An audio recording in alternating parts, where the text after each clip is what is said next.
2020 жылдың 17 тамызы мен 3 қазаны аралығында республикада Нұр Отан партиясының праймеризі өткізіледі. Праймериздің негізгі мақсаты бәсекелестік күрес барысында одан әрі ілгерілеу үшін үздік партиялықтарды анықтау. Өткен аптада 29 тамызда партия ішіндегі сайлаудың бірінші кезеңі кандидаттарды ұсыну және тіркеу аяқталған болатын. Праймеризге қатысуға 653 адам өтініш тапсырып, оның 645 үміткер тіркелгендігін біз хабарлаймыз.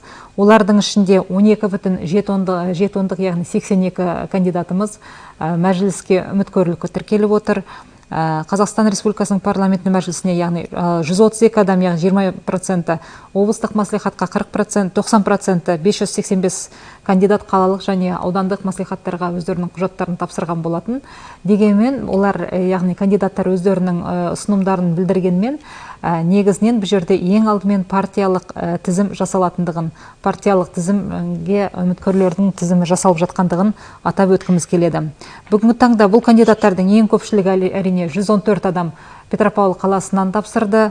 Мағжан Жұмабаев атындағы ауданнан 51 адам, Тайынша ауданынан 49 адам тіркелді. Бұл енді ең көп кандидаттар тіркелген аудандар. Бір депутаттық орынға ең көп 6 адам үміткер Петропавл қаласынан болған. Мағжан Жұмабаев ауданында 4 адам қалған, 12 ауданда 3 адамнан. Азаматтардың 430-ы өзін-өзі ұсыну құқығын пайдаланды. Бастауыш партия ұйымдарынан 200-ден астам кандидат ұсынылды. Партияшылық сайлауда әйелдер мен жастар жоғары белсенділік танытты. Үміткерлер арасында 258 әйел, 170 адам 35 жасқа дейінгі жастар болды. Кандидаттардың енді орташа жасы 44 жас болып есептелінеді.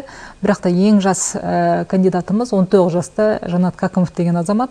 Ал кандидаттардың ішіндегі ең үлкені 72 жастағы Фанис Хатмуллинович Литфуллин деген Петропавл қаласының тұрғыны.